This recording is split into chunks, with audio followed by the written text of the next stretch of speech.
Camden Walsh's hands were shaking as he placed the digital radiation detector on the metal table inside the FBI field office in Flagstaff, Arizona.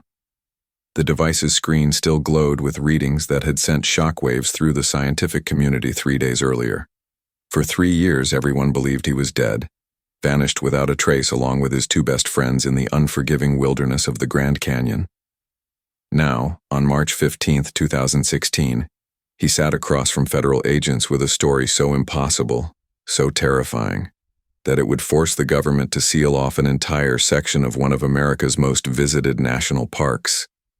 The radiation detector had been his lifeline, his proof, and his curse.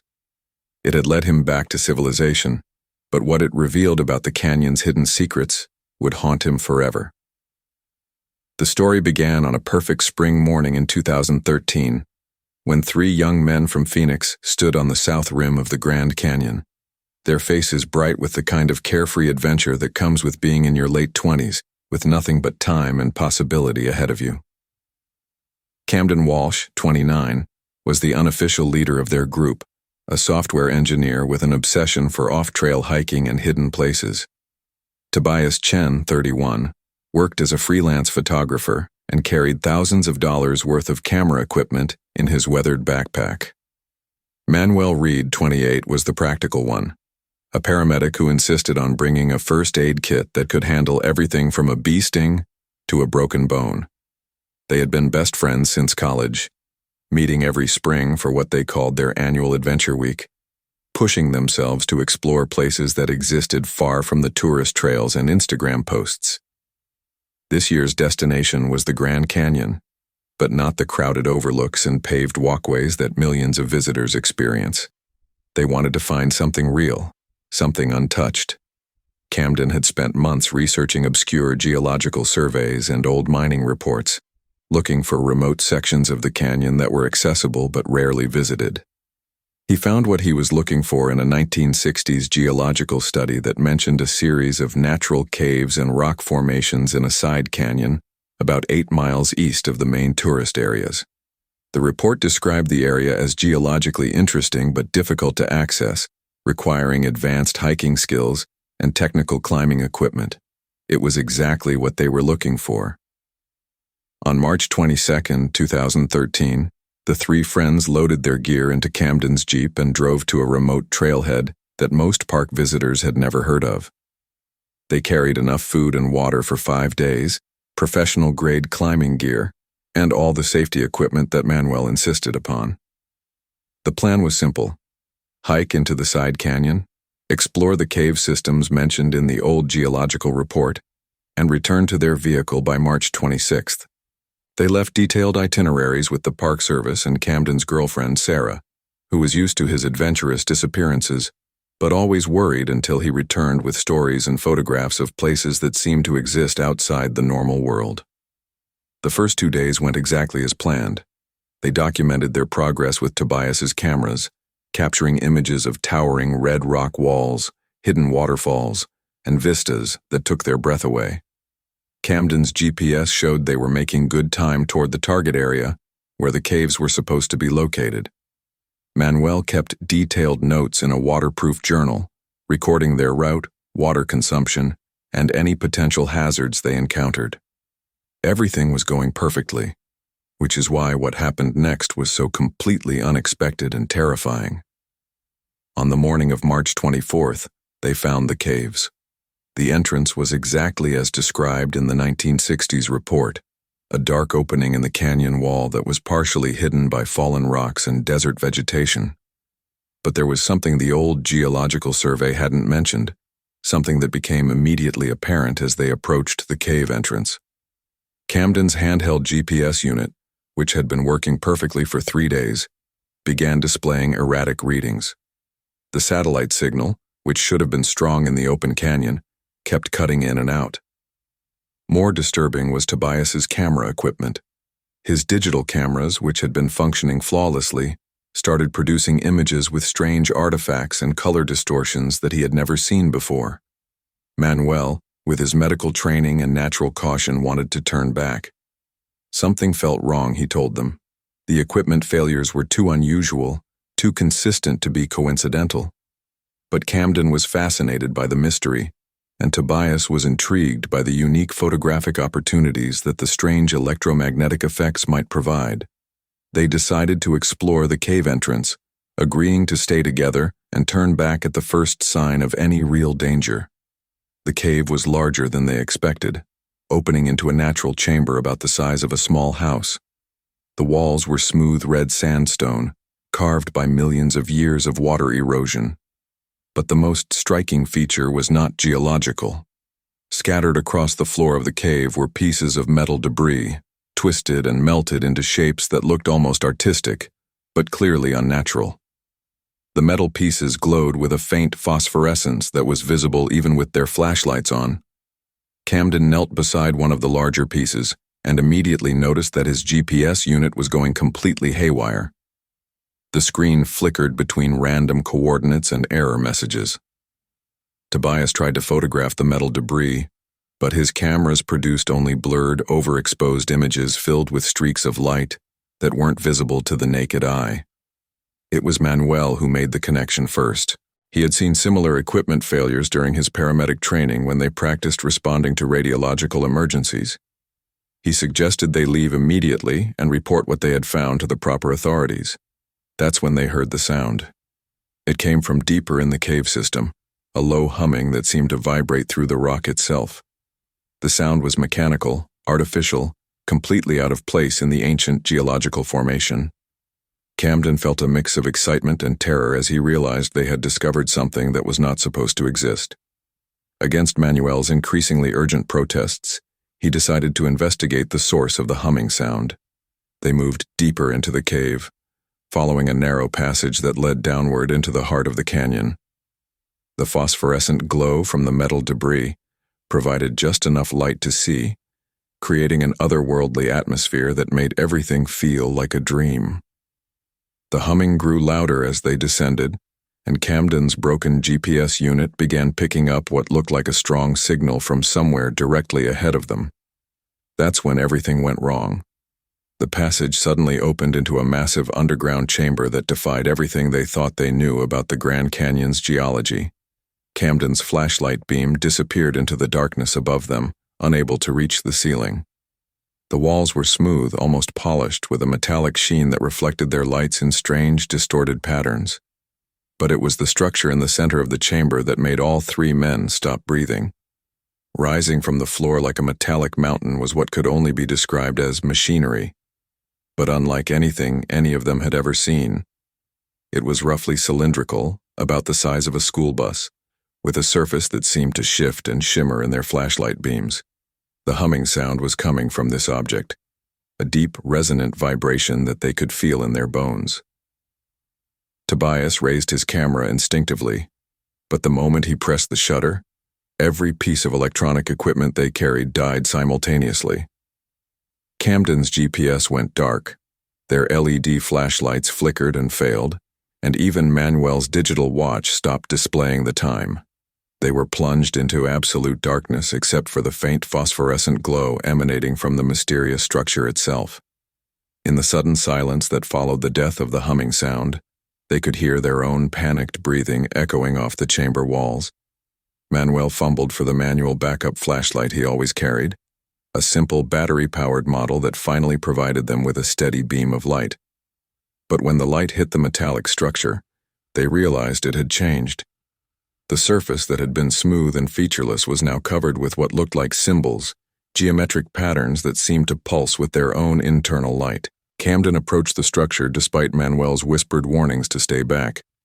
As he got closer, he noticed that the air around the object felt different, charged with an energy that made his skin tingle and his hair stand on end. That's when they heard the voices. At first, it sounded like wind moving through rock formations, but as they listened more carefully, they realized it was speech, multiple voices speaking in unison in a language none of them recognized. The voices seemed to be coming from inside the metallic structure, muffled but unmistakably human. Camden pressed his ear against the warm metal surface and immediately jerked back. The voices weren't just speaking in an unknown language, they were speaking in perfect harmony, like a choir. but the words carried an undertone of desperate urgency that chilled him to his core. Manuel grabbed Camden's shoulder and pulled him away from the structure. They needed to leave immediately, he insisted. Nothing about this situation was natural or safe. But as they turned to retrace their steps back through the narrow passage, they discovered their first real problem. The passage they had used to enter the chamber was gone. Where there had been a clear opening in the rock wall, there was now solid stone, as if the entrance had never existed. They searched the chamber frantically with their single working flashlight, but every wall was smooth and unbroken. They were trapped in an underground chamber with a mysterious structure that seemed to be alive and responsive to their presence. Camden pulled out the one piece of equipment that was still functioning, a simple analog compass that his grandfather had given him. The needle was spinning wildly, unable to find magnetic north, confirming his growing suspicion that they were dealing with something that was interfering with natural electromagnetic fields. Tobias, meanwhile, was examining his camera equipment, trying to understand why everything had failed simultaneously. The batteries were dead, completely drained, even though they had been fully charged that morning. More disturbing, the metal casings of his cameras were warm to the touch, as if they had been subjected to some kind of energy discharge. As they struggled to understand their situation, the voices from inside the structure grew louder and more insistent. Camden could swear he heard fragments of English mixed in with the unknown language, words like help and trapped in time. The realization hit him like a physical blow. There were people inside that thing, people who might have been there for a very long time. He approached the structure again, this time calling out, asking if anyone could hear him. The response was immediate and terrifying. The entire structure began to glow brighter, and the harmonic voices suddenly broke into individual screams of anguish and desperation. The chamber filled with a sound that was part mechanical whirring and part human crying. Manuel, his paramedic training kicking in, began searching for any kind of control panel or access point on the structure. If there were people trapped inside, they had a moral obligation to help, despite the obvious dangers. But every surface of the object was smooth and seamless, offering no obvious way to gain entry. Tobias discovered that his film camera, an old manual model he carried as a backup, was still functional. The mechanical shutter worked, and he began documenting everything they saw, knowing that if they somehow survived this experience, they would need proof of what they had encountered. As the hours passed, they began to realize the true horror of their situation. They were not just trapped in an underground chamber with a mysterious object. They were trapped in a place that seemed to exist outside normal space and time. Camden's analog watch, which should have been unaffected by electromagnetic interference, had stopped at exactly 3:47 the moment they had first entered the chamber. No matter how long they waited, how many times they checked, the hands remained frozen at that precise time. It was as if time itself had stopped in this place, or as if they had somehow stepped outside the normal flow of temporal reality. The voices from inside the structure continued throughout what they assumed was the night, sometimes harmonious and almost beautiful, other times desperate and pleading. Camden began to recognize patterns in the unknown language, repetitive phrases that suggested some kind of routine or ritual. Manuel rationed their water and food, operating under the assumption that they might be trapped for an extended period. But Tobias made a discovery that changed everything. While examining the chamber walls more carefully with the backup flashlight, he found something that made no sense. Carved into the rock, almost invisible unless you knew exactly where to look, were symbols that matched those that had appeared on the surface of the metallic structure. But these symbols weren't recent. The carving was old, weathered, clearly ancient. Someone had been in this chamber before, someone who had seen the same mysterious object and left a record of their encounter. As Tobias traced the symbols with his finger, following them around the chamber wall, he realized they formed a story, a primitive pictographic narrative that seemed to describe the arrival of the object and its effects on those who encountered it. The pictographic story carved into the ancient rock told a tale that made Camden's blood run cold. The symbols showed figures approaching the metallic structure, just as they had done. But the next sequence of images depicted something horrifying. The figures seemed to be absorbed into the structure, their carved forms becoming part of its surface, trapped within its metallic walls forever. Tobias frantically photographed each symbol with his film camera, his hands shaking as he realized they might be looking at their own fate, written in stone by someone who had faced the same nightmare centuries, or perhaps millennia ago. As they studied the ancient warnings, Manuel noticed something that made him grab Camden's arm with painful urgency. The voices from inside the structure were changing, becoming clearer, more distinct, and among the chorus of unknown languages, he could now clearly hear English words, modern English with familiar accents.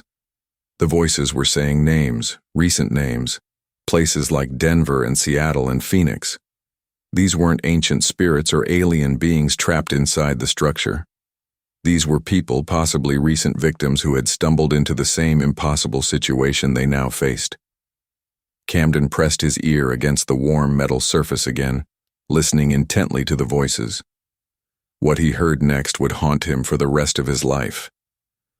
Among the desperate pleas and fragmented conversations, he heard a woman's voice saying a name he recognized, Sarah, his girlfriend's name, along with the words, "Tell her, I'm sorry." It was impossible, but somehow the structure seemed to be connected not just to this place but to the outside world, picking up voices and thoughts from people they knew, people they loved. The structure began to pulse with a brighter light, and the symbols on its surface started moving, shifting, and rearranging themselves like living things. Tobias stumbled backward, his camera falling from his hands as he watched the metallic surface begin to ripple like liquid mercury. Manuel shouted for them to stay together, to not let the structure separate them, but it was too late. The chamber floor beneath their feet started to vibrate, and cracks appeared in the smooth stone, spreading outward from the base of the mysterious object. That's when Tobias disappeared. One moment he was standing beside them. The next moment he was simply gone, as if he had never existed at all. His camera lay on the ground where he had been standing, but there was no other trace of him. Camden and Manuel called his name, their voices echoing through the chamber, but the only response was a new voice joining the chorus inside the structure, a voice that sounded terrifyingly like Tobias, speaking in that same harmonic unison with the others. Manuel grabbed Camden's hand, his medical training telling him that whatever was happening defied all logical explanation, but his survival instincts screaming that they needed to find a way out immediately. They searched the chamber walls again, desperate to find the passage that had brought them into this nightmare, but the stone remained solid and unbroken. The analog compass in Camden's hand was spinning faster now, its needle a blur of constant motion, and the temperature in the chamber was rising rapidly. Camden noticed that the radiation detector clipped to his belt, a device he had brought as a geological curiosity, was beginning to emit a faint clicking sound. The device was old, purely mechanical, unaffected by the electromagnetic interference that had killed their other equipment. As the clicking grew faster and more urgent, he realized that the structure was emitting some form of radiation, energy that was affecting not just their electronics, but possibly their biology as well. The warm feeling on his skin wasn't just heat, it was ionizing radiation, the kind that could kill them slowly and invisibly. Manuel was standing near the structure now, his face slack with a strange expression Camden had never seen before. His friend's eyes were unfocused, and he was moving toward the metallic surface with slow, deliberate steps, as if being drawn by an invisible force. Camden shouted his name, but Manuel didn't respond. He pressed his palms against the structure's surface, and the symbols beneath his hands began to glow brighter. Camden watched in horror as his best friend's outline began to shimmer and fade like a mirage in desert heat. In desperation, Camden grabbed the radiation detector and held it up, watching as the needle jumped to dangerous levels near the structure. But he also noticed something else, something that would ultimately save his life. The radiation readings decreased significantly near one specific section of the chamber wall, an area that looked identical to the rest but somehow registered as different on his mechanical device. Camden lunged forward and grabbed Manuel by the shoulders, pulling him away from the structure just as his friend's form began to dissolve into the metallic surface. The contact broke whatever trance Manuel had fallen into, and he stumbled backward, gasping as if he had been holding his breath underwater. His eyes were wide with terror and confusion, and when he looked at his hands, they were glowing with the same phosphorescent light they had seen on the metal debris at the cave entrance. The glow was fading, but faint symbols remained visible on his palms, like temporary tattoos that pulsed with their own inner light. Following the radiation detector's guidance, Camden pressed against the section of wall where the readings dropped to almost normal levels. To his amazement, his hand passed through what appeared to be solid rock. It was an illusion, a holographic projection that disguised another passage. Manuel was still disoriented, mumbling incoherently about voices in his head and images of places he had never seen. But Camden managed to pull him through the hidden opening, just as the structure behind them began to emit a high-pitched whine that made their ears ring and their vision blur. The passage beyond the illusion was different from the smooth cave system they had entered. These walls were clearly artificial, built from massive stone blocks fitted together with precision that reminded Camden of ancient megalithic structures he had seen in documentaries. The corridor sloped upward at a steep angle, and every few yards there were alcoves carved into the walls containing more of the phosphorescent metal debris. Camden's radiation detector clicked steadily but not frantically, indicating that while they were still in a contaminated area, it was no longer immediately life-threatening. As they climbed through the artificial corridor, Manuel began to recover his senses. He described the experience of touching the structure as like having his consciousness pulled into a vast network of connected minds, all of them trapped in a timeless existence within the metallic prison. He had seen flashes of other people's memories, people from different time periods who had discovered the structure and been absorbed into its collective consciousness. Some of the memories were recent, people in modern clothing with familiar technology, but others were ancient, showing Native American tribes and early European explorers who had stumbled upon the same nightmare. The corridor led to another chamber, smaller than the first, but containing something that made both men stop in their tracks. Arranged along the walls were dozens of radiation detectors, some modern, some obviously decades old, all of them clicking at different rates and speeds. In the center of the chamber was a table carved from the same stone as the walls, and on it lay notebooks, journals, and photographs, spanning what appeared to be more than a century of discoveries. Camden approached the table with trembling hands and opened the most recent journal. The handwriting was shaky, desperate, and the first entry was dated just 6 months before their own arrival. It was written by a geological survey team that had discovered the same cave system and fallen into the same trap. The journal described their encounter with the structure, the disappearance of 2 team members, and the frantic search for an escape route. But the most chilling part was the final entry, which described the writer's realization that the structure was not just a trap, but a collection device, gathering human consciousness for some unknowable purpose. Manuel found photographs scattered across the table that showed the chamber they had just escaped, but taken at different time periods. Some were black and white, clearly from decades past, while others were color photographs from the 1980s and 1990s. Each photograph showed the same metallic structure, but in different configurations, sometimes larger, sometimes smaller, as if it was growing or evolving over time. The most disturbing photographs showed people approaching the structure, their faces filled with the same fascination and terror that Camden and his friends had experienced. The journals revealed that every person who had discovered the structure had faced the same choice: be absorbed into its collective consciousness or find the hidden passage that led to this secondary chamber. But the escape route came with its own horror. The radiation exposure from prolonged contact with the structure and its artifacts meant that survivors faced a slow, inevitable death from radiation poisoning, unless they could reach proper medical treatment quickly. Camden checked his detector again and realized that even in this safer chamber, they were being exposed to dangerous levels of radiation with every passing minute. Camden realized that the radiation detector was more than just a safety device. It was their roadmap to survival. The previous survivors had left behind a trail of these devices, each one calibrated to detect the specific type of radiation emitted by the structure. By following the path of lowest radiation readings, indicated by the network of detectors throughout the chamber, Camden discovered a complex route through the artificial corridors that led steadily upward toward the surface. Manuel was growing weaker by the hour, the symbols on his hands now spreading up his arms like some kind of radioactive infection, but he insisted they continue climbing.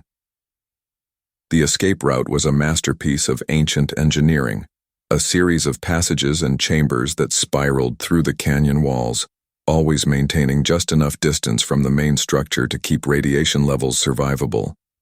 Along the way, they found more evidence of previous escapees: water bottles, energy bar wrappers, and personal items dropped by people fleeing the same nightmare. Some items were recent, others were decades old, suggesting that the structure had been claiming victims for generations, but there had always been a few who managed to find their way out. After 18 hours of continuous climbing, guided only by the clicking of radiation detectors and Camden's determination to survive, they finally saw daylight filtering down from above. The exit was concealed behind a carefully constructed wall of loose rocks that looked natural, but was clearly designed to be opened from the inside. They emerged into a narrow canyon almost 20 miles from where they had originally entered the cave system, exhausted, radiation-sick, and forever changed by what they had witnessed. Camden's first priority was getting Manuel to a hospital. His friend was showing severe symptoms of radiation poisoning: nausea, weakness, and skin discoloration that was spreading beyond the glowing symbols. They hiked to the nearest road and flagged down a park ranger, telling a carefully edited story about a hiking accident and possible exposure to old uranium mining equipment. Manuel was airlifted to a hospital in Phoenix, where doctors confirmed acute radiation syndrome, but couldn't explain the unusual nature of his exposure or the strange markings on his skin. Camden spent 3 days in the hospital himself, undergoing decontamination procedures and radiation treatment. But unlike Manuel, whose condition continued to deteriorate, Camden's exposure levels were manageable. The radiation detector had saved his life by helping him minimize his contact time with the source. Manuel died 6 weeks later, his final words a warning about the voices that were still calling to him, trying to pull him back to the structure even from his hospital bed. The authorities initially dismissed Camden's story as radiation-induced hallucinations, but the presence of his film photographs and the detailed journals he had retrieved from the chamber forced them to take his claims seriously. A classified investigation team was dispatched to the area, and what they found there led to immediate action at the highest levels of government. The entire section of the canyon was quietly reclassified as a geological hazard zone and permanently closed to public access. Official records stated that unstable rock formations made the area too dangerous for visitors. Camden now sits in the FBI field office, placing his radiation detector on the table as evidence, knowing that his testimony will be classified and buried in government files that will never see the light of day. The device still works perfectly, still clicks ominously when pointed in the direction of the sealed canyon area. He has spent 3 years trying to forget what he experienced, but the memory of Tobias disappearing into that metallic surface, of Manuel slowly dying from an exposure that doctors couldn't understand, haunts him every day. The official story is that 3 friends went hiking and 2 died in a climbing accident. Camden Walsh was the sole survivor of a tragic fall that killed his companions. But Camden knows the truth.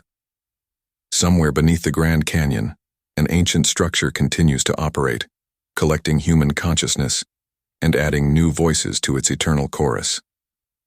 The government knows it's there, knows it's dangerous, but has chosen to contain rather than confront this impossible mystery. And sometimes late at night, Camden still hears the voices calling to him, urging him to return to complete what was started in that underground chamber. He keeps the radiation detector close, not as evidence anymore, but as protection against the pull of something that defies every law of physics and reason, something that the Grand Canyon has kept hidden in its depths for possibly thousands of years. The truth is buried under miles of red rock and government secrecy, but it's still there, waiting for the next curious explorers who venture too far off the beaten path.